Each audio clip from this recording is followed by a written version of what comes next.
importante, tão atual, tão prática, que com certeza... Amém. Tem lugares aqui na frente, tá, queridos? Querendo se aproxegar. Inventei até uma palavra agora. 1 João capítulo 3, versículo 13 a 18. Primeira epístola de João, lá no finalzinho da Bíblia. Capítulo 3, versículo 13 a 18.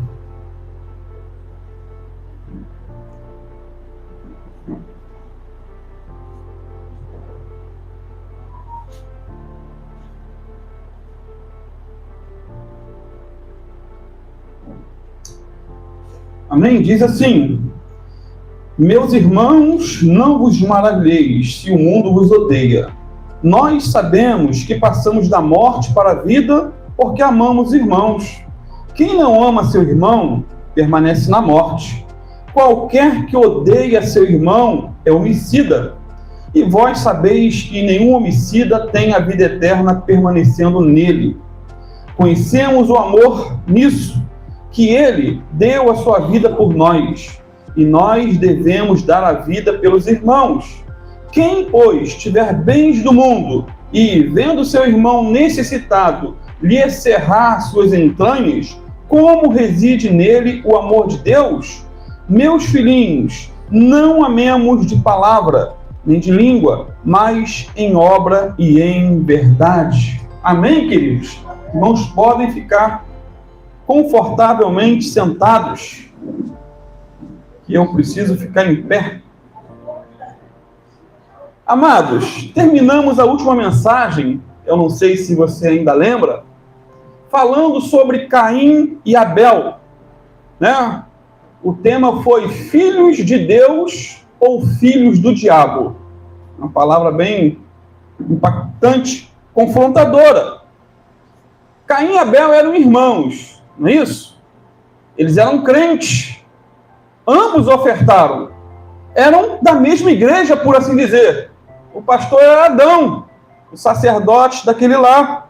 Só que Abel era de Deus, Caim do diabo. Abel era justo, Caim ímpio. Abel simboliza o crente regenerado, que crê na salvação pela graça mediante a fé. Abel, por outro lado, Caim, por outro lado, simboliza o crente nominal, aquele que confia nas suas obras para ser aceito por Deus. Ele não depende de Cristo, depende de si mesmo. Sendo assim, só há duas religiões no mundo: a religião de Abel e a religião de Caim. Não existe outra. Os que aceitam o sacrifício de Cristo como pagamento de sua dívida, os seus pecados, e aqueles que querem se achegar a Deus pelos seus próprios esforços, por suas obras, seus méritos, os seus sacrifícios. Ele acha que compra Deus com aquilo que faz, com aquilo que oferta, com aquilo que dá. E por mais que Caim e Abel eles não sejam aqui mencionados em nosso texto de hoje, sejam mencionados pelo nome, né? João continua falando deles. O assunto continua o mesmo da mensagem anterior. Só que agora, o apóstolo João faz uma aplicação por demais pertinente sobre esses dois personagens para as nossas vidas. E muito atual, por assim dizer. Isso porque, queridos, Abel simboliza a igreja gloriosa, sem mácula, sem ruga, sem coisa semelhante, uma igreja que é santa, uma igreja que é irrepreensível. Isso simboliza Abel. Caim, por outro lado, ele simboliza o mundo, que está no maligno e que odeia a Jesus Cristo e odeia aquele que segue a Jesus Cristo. Assim é o mundo. Foi por isso que o Senhor Jesus disse o seguinte lá em João 15, 18. Se o mundo vos odeia, sabei que, primeiro do que a vós, outros me odiou a mim. Portanto, o mundo é a posteridade de Caim. Por isso, João diz aí no versículo 13 o seguinte: Meus irmãos, não vos maravilheis se o mundo vos odeia. Não fiquem assustados, não fiquem temerosos se o mundo vos odeia. Então, o mundo aqui simbolizado por Caim odeia o crente simbolizado por Abel. O mundo odeia a igreja, não porque a igreja está em trevas, mas simplesmente porque ela é luz. Luz do mundo e sal da terra. Abel, ele foi odiado por Caim simplesmente porque era piedoso. Ele foi odiado por Caim simplesmente porque ele era do bem, porque ele agradou a Deus, porque ele fez a vontade de Deus. Caim odiou Abel não porque Abel era mau, mas porque ele era piedoso. E é interessante que não foram os pecados de Abel, que inflamaram o coração de Caim de ódio, mas foram as virtudes de Abel. A retidão de Abel atormentava a Caim. Não, no entanto, pare para pensar, Abel não se tornou piedoso por causa da perseguição de Caim. Não foi a perseguição que fez com que ele se tornasse homem de Deus. Até porque não é a perseguição que nos santifica, não é a perseguição que nos faz tornar-nos mais fervorosos e mais fiéis a Deus. Não é a perseguição. A perseguição, queridos, não tem o poder sobrenatural de tornar um crente meia boca em um crente avivado e cheio de fé. Muito pelo contrário. Quando nos santificamos, quando nos separamos, quando fazemos a vontade de Deus, aí sim é que somos perseguidos. Numa certa feita, numa aula de seminário, perguntaram a um pastor o seguinte: pastor, se a igreja no Brasil fosse mais perseguida, ela seria mais fiel e mais santa? O pastor respondeu dizendo: de maneira nenhuma. Agora, se ela fosse mais santa, se ela fosse mais fiel, aí sim ela seria mais perseguida. Irmão, se Abel fosse igual a Caim, eles seriam amigos. Amigos. Se eles fossem mais do mesmo, não haveria problema entre eles. Se Abel pensasse como Caim, se Abel falasse como Caim, se ele se vestisse como Caim, se ele ofertasse como Caim, eles seriam amiguinhos. Quando a igreja de Cristo ela é parecida com o mundo, nada de diferente, ela perde a sua essência, se torna motivo de chacota e deixa de ser perseguida, porque não há motivo de perseguição. Foi por isso que o apóstolo Paulo disse o seguinte, na sua segunda carta a Timóteo 3, versículo 12 e 13, e também, todos os que piamente querem viver em Cristo Jesus padecerão perseguições, mas os homens maus e enganadores irão de mal para pior, enganando e sendo enganados. Então, a maior preocupação que o crente, que nós temos que ter, não é com a perseguição, não é com o ódio do mundo, mas com a ausência de ambos. Essa tem que ser a nossa maior perseguição. Isso porque a ausência de perseguição é sintoma de mundanismo. Repito, a ausência de perseguição é sintoma de mundanismo. E eu não falo de perseguição daquelas que muitos crentes sofrem. Por quê? Porque são maus pagadores, porque são fofoqueiros, preguiçosos no trabalho, mentirosos. Eu estou sendo perseguido. Mas você está dando mole, está dando motivo. Não é esse tipo de perseguição que a Bíblia fala. A verdade, queridos, é que tem muito crente que é perseguido por fazer o mal, por viver no pecado, por não andar na verdade. E ele é perseguido. E às vezes se acha o perseguido, injustiçado por estar fazendo a vontade de Deus. mas ele está abrindo brechas para o diabo, envergonhando o nome de Cristo. Mas se somos perseguidos por fazer o bem, assim como Abel, bem-aventurado nós somos. Amém, queridos? Bem-aventurado nós somos. Sendo assim, vamos voltar ao nosso texto e aprender 4 grandes verdades que são nos apresentadas nele. Deixe a sua Bíblia aberta. Seja um crente bereano. E a primeira verdade, queridos, é que o amor é a evidência da salvação. É isso que o apóstolo João está dizendo. Versículo 14. Nós sabemos que passamos da morte para a vida porque amamos os irmãos. Quem não ama o irmão ou seu irmão permanece na morte. Já vimos em mensagens passadas que João trabalha nessa carta 3 provas que distinguem o verdadeiro cristão. 3 provas. A prova doutrinária, a prova social e a prova moral. O verdadeiro crente, ele é conhecido pela sua fé em Cristo, por sua santidade de vida e por seu amor aos irmãos. Essas são as 3 marcas. E quem tem o amor de Deus em seu coração, diz o apóstolo João, ele passou da morte para a vida. E passar da morte para a vida, queridos, é o mesmo que ser salvo, ser regenerado, ser convertido. Passar da morte para a vida é o mesmo de que ser nova criatura em Cristo Jesus, onde as coisas velhas passaram e tudo se fez novo. Estávamos, diz a Bíblia, mortos em delitos e pecados, mas Cristo nos deu vida e vida em abundância. Você pode dizer amém? Amém. E a prova ou a evidência de que realmente fomos salvos é o amor que temos de uns para com os outros.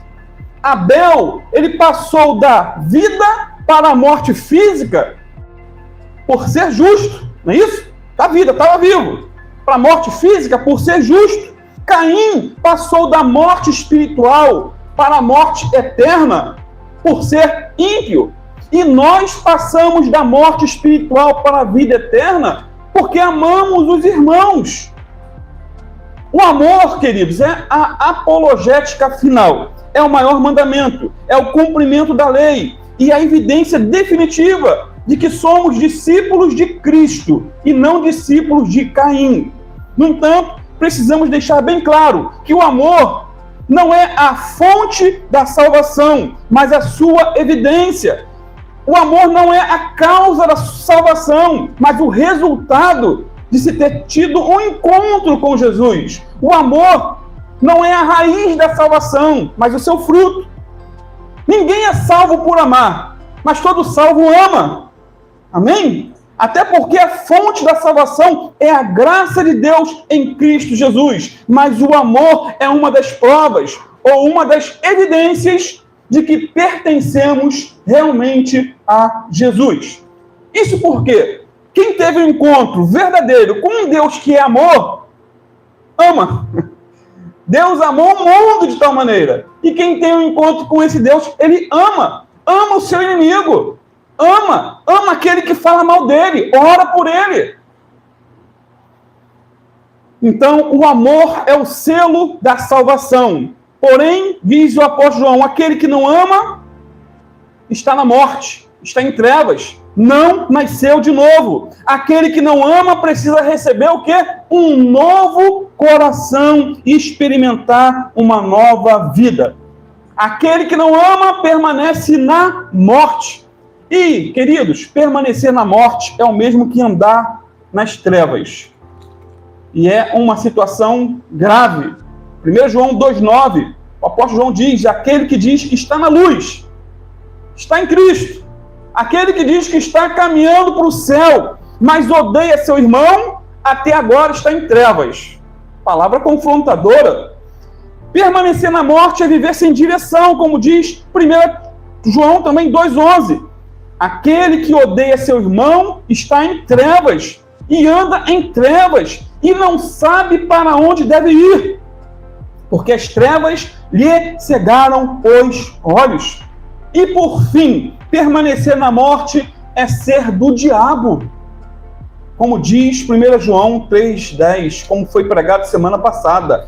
Nisto são manifestos os filhos de Deus e os filhos do diabo. Qualquer que não pratica a justiça e não ama seu irmão, não é de Deus. Então só há duas religiões, a de Caim e a de Abel. Só existem os filhos de Deus e os filhos do diabo. Não existe, todos são filhos de Deus, não existe isso é heresia.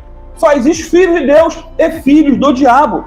Amados, esses são os termos empregados por João para descrever o quê? A verdadeira situação dos que não conhecem a Deus, daqueles que não se arrependeram ainda de seus pecados e nem se chegaram a Cristo para receberem vida e vida em abundância. Consequentemente, esses são os que caminham para a morte eterna. E se você, nessa manhã, se encontra nessa situação, hoje é o dia de você entregar a vida a Jesus Cristo e receber o amor de Deus no seu coração. A segunda verdade é bem chocante de nosso texto. O ódio é a evidência da perdição.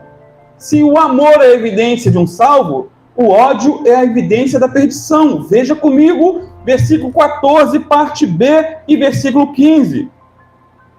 Quem não ama seu irmão, permanece na morte. Qualquer que odeia seu irmão é homicida. E vós sabeis que nenhum homicida tem a vida eterna permanecendo nele. Duas afirmações são feitas aqui nesse versículo. Primeiro, João diz que quem não ama seu irmão permanece na morte, e depois afirma que quem odeia seu irmão é homicida. Que palavra dura, queridos. Dura. Ou seja, o assassinato de João tem origem no ódio, na ira, na raiva. Um homem que odeia, ele é um assassino em potencial. Assassino em potencial. No entanto, muitos se gabam de nunca terem matado alguém. Eu nunca matei, mas segundo a Bíblia, o ódio equivale ao assassinato. E isso é provado em vários textos bíblicos. Por exemplo, várias histórias. Caim odiava Abel e o matou. Inveja junto com ódio.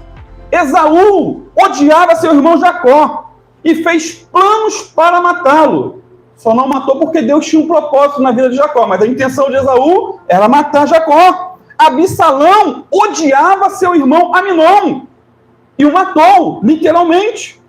Lembra de Herodias? Ela odiava João Batista e, por conta disso, pelas mãos de sua filha Salomé, pediu a cabeça de João Batista em um prato. Pedro, num excesso de ódio, andava armado, sacou da espada e arrancou a orelha de Malco. Já disse aqui, brincando, ele era ruim de mira, ele queria arrancar a cabeça, mas arrancou a orelha. Jesus pega a orelha de Malco, sacode, tira a areia e faz ali um implante instantâneo. Imagine se Pedro tivesse arrancado a cabeça. Qual seria o maior milagre? Colocar uma orelha no lugar ou uma cabeça? Imagine a cena. Jesus pegando a cabeça de Malco, colocando no pescoço, todas as veias juntas, medula, não sei o que funciona aqui. O milagre seria o mesmo, queridos. Mas foi por conta de um excesso de ódio que Pedro tomou essa atitude. Então, o ódio é o campo onde brota a semente do assassinato. O homicídio começa no coração. O homicídio segue pelo desejo e desemboca em um ato. Queridos, uma pessoa com ódio no coração é uma potência nas mãos de Satanás. Uma potência. Ele faz o escarcéu. Ele comete desgraças. Membros de igrejas que professam ser crentes, levantam a bandeira do evangelho, mas que vivem com ódio, com amargura, com rancor, com desejo de vingança em seus corações, pode ter certeza, nunca receberam uma nova natureza, não conhecem o amor do Pai e nem tiveram esse amor derramado em seus corações. Não tiveram. Examinemos, pois, a nós mesmos com seriedade e com honestidade. Você já recebeu um novo coração? Ou o teu coração é entupido de ódio, desejo de vingança e assim por diante? E o único motivo pela qual algumas pessoas nunca cometeram um homicídio, literalmente falando, é por medo da prisão, é por vergonha, medo das penas e medo até da morte em alguns países. Se matar, morre. Só por isso. Sendo assim, a pergunta não é tanto o que você fez, mas sim o que você quis fazer e o que teria feito se tivesse liberdade de agir como bem entendesse. O que você teria feito? Qual seria a tua intenção? É por isso que Deus, queridos, não julga apenas a ação, mas a intenção. Ele conhece não apenas os nossos atos, mas também as nossas motivações. Para Deus, quem odeia é um assassino, pois o ódio é o prelúdio do assassinato, é a porta de entrada do crime.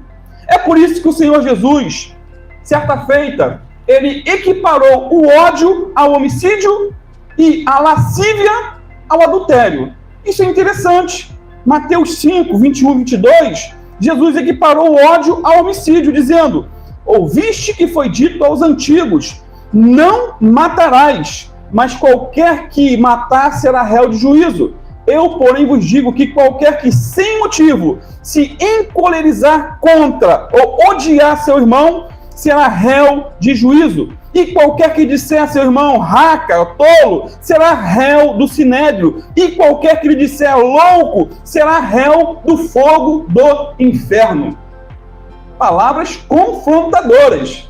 E é bom que já está no início do Evangelho de Mateus, né? Já pega, começando a Bíblia, lendo e levando pancada. Já em Mateus 6, 27 a 30, Jesus equiparou o olhar lascívio ao adultério.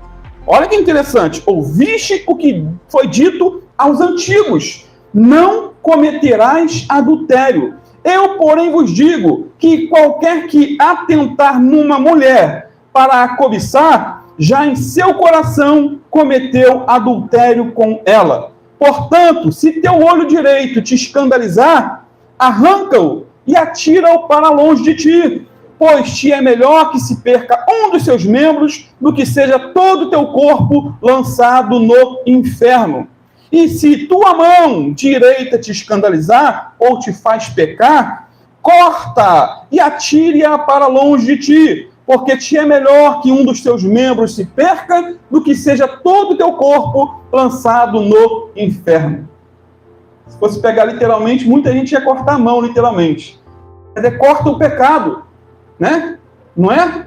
Jesus não está ensinando a mutilação. Corte o pecado, tire a tua mão de onde não deve ser colocada. No entanto, amados, vale ressaltar ainda que o ódio não produz o mesmo grau de consequência que um homicídio propriamente dito. Não é isso? Não é a mesma consequência. Ou seja, ninguém vai preso porque odeia alguém. Nenhum juiz da terra vai condenar alguém só porque esse alguém está odiando determinada pessoa. Eu tenho um ódio mortal de fulano. Meus olhos brilham de raiva quando vejo cicrano. Se for levado isso a um tribunal, não vai ter nenhuma condenação. Da mesma forma, o olhar lascivo não é literalmente um adultério. Né? Eu nunca vi ninguém, nenhum cônjuge pedir o divórcio porque o fulano olhou para outra mulher na rua. É raro acontecer. No entanto, porém, todavia, aos olhos de Deus, o ódio equivale ao homicídio, da mesma maneira que o olhar impuro equivale ao adultério. Aos olhos de Deus. Deus sonda foro íntimo. Ele vai lá na nossa alma. Deus não vê somente o ato, queridos. Ele vê as intenções. Ele não julga somente a prática em si, mas o desejo de praticar. Para Deus, a motivação é sempre mais importante do que o ato, pois ele sonda mentes e corações e julga as intenções do coração humano. Que venhamos nos arrepender, que essa palavra venha sondar nossa alma, lá nos seus recônditos, lá no interior. Terceira verdade, a essência do amor é o sacrifício. A essência do amor é o sacrifício. Veja comigo o versículo 16. Acompanhe com a Bíblia aberta. Conhecemos o amor nisso, que ele quem? Jesus. Ele deu a sua vida por nós, e nós devemos dar a vida pelos irmãos. Aqui, o apóstolo João, ele faz uma transição interessante do ódio de Caim para o amor de Jesus. Ele faz essa transição. Ele faz um contraste entre o assassinato de Abel e o sacrifício de Jesus na cruz por mim e por você. Até porque Caim foi o pior exemplo de ódio da história, ao passo que Jesus foi o melhor exemplo de amor do mundo. Um amor sacrificial, um amor eterno, um amor abnegado. No entanto, a consequência do ódio de Caim foi o quê? O primeiro homicídio da história. Mas o resultado do amor de Cristo foi a sua doação da sua vida por nós naquela rude cruz. Isso porque Caim tirou a vida de seu irmão. Caim matou seu irmão. Mas Jesus deu a sua vida por mim e por você. Jesus se entregou voluntariamente para morrer a nossa morte. O castigo que nos traz a paz, diz a palavra, estava sobre ele. Portanto, amados, a maior demonstração de amor da história foi realizada por Jesus Cristo ao se entregar para morrer na cruz, em nosso lugar e por amor à nossa vida. Ele deu a sua vida por nós.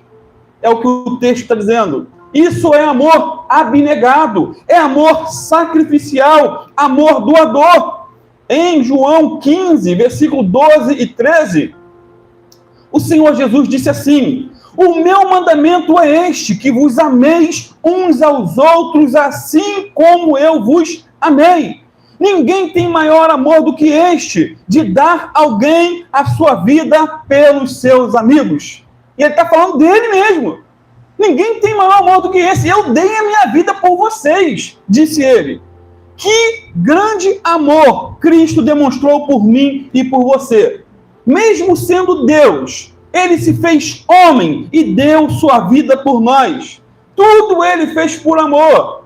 Ele escolheu os escravos. E nada do que façamos por ele, queridos, se compara ao que ele fez por nós. Nada, nada e nada. Isso me faz lembrar de Carlos Studd, que foi um dos maiores atletas mais conhecidos e bem pagos da Inglaterra no século XIX. Um homem muito famoso, estava em todos os jornais, estava na mídia, passeava nas elites da época, era rico, famoso, morava numa mansão em Londres, uma mansão lindíssima, por sinal. Um dia, ele veio se converter por intermédio das campanhas evangelísticas de D.L. Moody pela Inglaterra. D.L. Moody foi o maior evangelista do século XIX. Ele entregou a vida para Jesus, e isso foi um rebuliço na época. Um grande atleta, imaginem um Cristiano Ronaldo entregar a vida para Jesus, levantar a bandeira do Evangelho. Estava na mesma categoria. Não demorou muito e Carlos Studd sentiu um forte desejo de fazer missões em outros países. Foi chamado por Deus. Ele renunciou à fama, renunciou à riqueza, renunciou ao luxo e, de todo o coração, tornou-se missionário na China, Índia e África. Ele distribuiu toda a sua fortuna em obras missionárias. Enviou milhões para George Miller, lá na Inglaterra também, para ajudar os orfanatos. Enviou outros milhões para outras entidades cristãs. deixou o luxo de uma mansão em Londres para morar numa pequena cabana no interior da África. Eu tenho um livro, a biografia de Carlos Stude. Atrás do livro tem a mansão que ele morava e depois uma foto dele dentro da cabana no meio da África. É muito impactante, queridos, muito impactante. E ao ser questionado por fazer tanto sacrifício por Cristo, por que você fez isso? Por que tanto sacrifício? Ele respondeu o seguinte, e essa resposta dele é histórica. Se Jesus Cristo é Deus e morreu por mim, nenhum sacrifício será tão grande que eu não possa fazer por Ele. E foi um instrumento poderoso nas mãos do Senhor. Se Jesus Cristo é Deus e morreu por mim, nenhum sacrifício será tão grande que eu não possa fazer por Ele. Se, portanto, Jesus deu sua vida por nós, qual é a nossa obrigação para com Ele? É uma pergunta. No século XIX também, Francis Havergal colocou essa pergunta na forma de um hino, que diz assim: morri na cruz por ti, foi para te livrar, meu sangue ali verti, e posso te salvar. Morri na cruz por ti, que fazes tu por mim? Desafiador, né, queridos? Desafiador. E João responde essa pergunta dizendo que devemos dar a vida pelos irmãos, assim como Jesus deu sua vida por nós. Versículo 16. Repetindo, devemos dar a vida pelos irmãos, assim como Jesus deu sua vida por nós. É óbvio que não podemos dar a nossa vida pelos irmãos no mesmo sentido em que Jesus deu a vida dele por nós. Não é isso? É óbvio. Somente Jesus é o Cordeiro de Deus que tira o pecado do mundo. Só Jesus viveu uma vida sem pecado. Só Jesus morreu sem pecado para nos purificar de todo o pecado.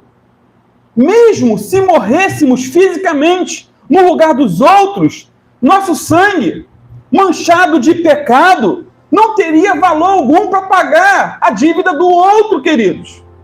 Não teria. Só o sangue de Jesus foi puro. Só o sacrifício de Jesus foi eficaz. Só a morte de Jesus foi suficiente para nos salvar. Somente isso. Agora, em que sentido podemos dar a nossa vida pelos irmãos? Em que sentido? Leia comigo de novo. 1 João 3,16. Conhecemos o amor nisto, que ele deu sua vida por nós, e nós devemos dar a vida pelos irmãos. Está assim na tua Bíblia? Amados, quando oramos uns pelos outros, estamos dando a nossa vida pelos irmãos. Isso porque orar demanda tempo. E tempo é parte da nossa vida. Interceder é um ato de amor, abnegação, cuidado.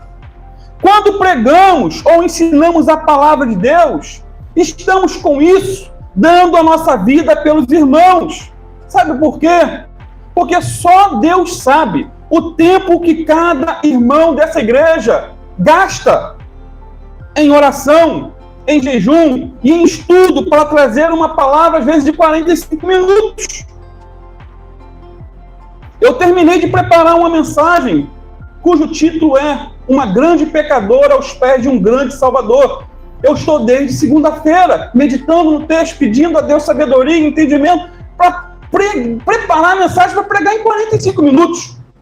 Só Deus sabe quanto tempo cada irmã da escola dominical, e eu quero crer que cada uma se dedique ao máximo, gasta para estudar, para dar aula para as crianças. Quantas vezes já vi Biana lá? Ontem mesmo tinha que dar uma palavra aqui para as irmãs no culto de mulheres. Ela não foi fazer o cabelo porque tinha que preparar a mensagem. Estava ali, já durante a semana e amanhã, ontem teve que passar limpo todo o assunto. Isso demanda tempo. Meditando, pesquisando, orando, pedindo sabedoria a Deus. Você está doando a sua vida, o seu tempo para os irmãos. quando contribuímos financeiramente, também estamos dando a nossa vida pelos irmãos. O dinheiro que sai das nossas mãos para contribuir, queridos, é parte de nós. Parte de nós. Esse dinheiro foi o resultado de muito suor, muito desgaste físico, emocional e até espiritual. Porque, às vezes, o trabalho suga as nossas forças. E cada um aqui sabe muito bem o quanto é difícil ganhar o pão de cada dia. Cada um aqui sabe, não só eu, cada um sabe dos desafios que é. E quem já é aposentado sabe o preço que pagou lá atrás para ser aposentado hoje. É difícil. O dinheiro é parte da nossa vida. Você que honra ao Senhor com as primícias de toda a sua renda, está com isso, dando parte da sua vida aos irmãos. Sabe por quê, queridos, que você está dando parte da sua vida? Você está se doando. É porque com a sua contribuição que mantemos essas portas abertas. Somos uma igreja pequena, mas os compromissos financeiros são grandes. É com a sua contribuição que ajudamos a Manuela, que está lá no interior do Rio Jacundá, nem sabemos onde ela está, nem contato com a internet tem, mas a igreja ajuda financeiramente e não tem ajudado, infelizmente, os outros missionários por falta de recursos. O missionário Alan, o missionário Jefferson e nosso pastor Alan. Nós não temos contribuído porque não tem tido recursos para isso. É com a sua contribuição que ajudamos pessoas que precisam. É com a sua contribuição que melhoramos o ambiente de culto aqui neste local. Acabamos de comprar uma caixa de som nova, R$ 1.500. Outra peça ali para manter todo o som ligado, se acabar a luz, mais 1.000. Rebaixamento, sabe-se lá quanto. E quando você contribui, você está dando parte da tua vida para que torne o ambiente mais agradável possível. Isso aqui não é luxo, é para melhorar, minimizar o vapor que vem de cima. O dinheiro que sai da tua mão ao contribuir na igreja, guarde isso, não sai da sua vida. Eu mencionei na quinta sobre algumas pessoas que eu conheço, histórias, pessoas que contribuíam. Mencionei o caso de uma irmã, uma senhora, Eva. Ela não era crente, foi criada no Evangelho. E ela era dizimista, fiel e ofertante. Contribuía de maneira sagrada todo mês, dando o dízimo às vezes numa igreja, dava em outra, não lembro se era só numa igreja, mas, resumindo, ela tinha dinheiro até para emprestar o irmão dela que era pastor. Nunca faltou nada para ela. Eu via a prosperidade na vida dela. Ah, pastor, mas como que explica isso? Ela não é crente, mas próspera. Irmão, isso é com Deus. Eu vejo isso na vida do meu filho. Mateus foi criado no Evangelho, ensinado a contribuir. Qualquer dinheirinho que pegava, papai, tira o dízimo, tira a oferta, vai. Aí eu tinha que tocar o dinheiro, separava, ele botava no bolso a ofertinha dele e contribuía. Irmãos, o concurso que ele faz, ele passa. Deus dá sabedoria tanto a ele que ele consegue passar. Passe. Deus tem abençoado ele. Uma certa feita trabalhando na loja da minha sogra, que já faleceu, infelizmente. E ele vendendo salgadinho. Chegou um menino de 10 anos. Moça, eu quero comprar um salgadinho. Acho que era R$2 na época. Mas você troca o dinheiro para mim primeiro? Eu falei, mas eu te dou o troco depois que você comprar. Não, é porque eu vou separar primeiro do Senhor. Aí eu tive que trocar o dinheiro, troquei, ele pegou R$1, botou no bolso, agora eu posso comer. Eu falei, caramba, que lição para mim foi aquilo. Que lição. Houve um outro menino na história, que na hora do ofertório ele não tinha nada para contribuir, só tinha um lápis. Ele deu um lápis no ofertório. O irmão viu aquela atitude dele, foi à tesouraria, comprou o lápis por $10.000. Me dá aqui, eu vou te dar o dinheiro. Lá na Coreia do Sul houve um momento de muita crise financeira. O pastor Paul Yang-cho, eu já contei essa história aqui, ele viveu momentos de desespero diante de tantos desafios. e ele conclamou a igreja a orar e contribuir para que eles saíssem daquela crise. Em meio a tantas doações, num certo domingo, uma senhora de 80 anos dirigiu-se firmemente à frente e passou ao pastor uma velha tigela de arroz, um par de varinhas de tomar refeições bem usadas e uma colher. 80 anos. E o pastor disse para ela falou para o pastor: pastor, quero fazer alguma coisa também, mas não tenho dinheiro algum, senão uma pequena pensão para me sustentar. É só isso que possuo, esta velha tigela de arroz, um par de varinhas e uma colher. Quero oferecer tudo para a obra do Senhor, para ajudar alguém em algum lugar, para que ele conheça a Jesus e saiba acerca da vida. Eu resolvi, disse ela, que posso comer com os dedos e posso usar cartolina como prato. O pastor disse: vovó, realmente não posso aceitar isso da sua parte. É demais. Eu conheço você e sei que isso é tudo quanto você possui. Você precisa dessas coisas para tomar suas refeições diárias. Há pessoas aqui na igreja que têm um jogo de talheres para, de segunda a domingo, usarem.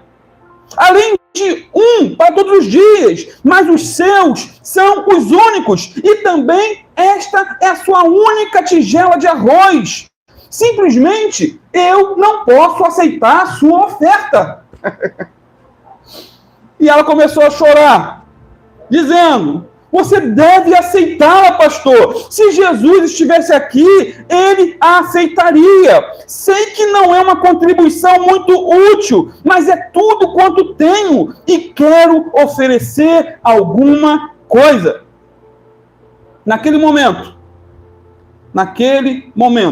um negociante colocou-se rapidamente de pé e disse: pastor, quero comprar esses 3 objetos.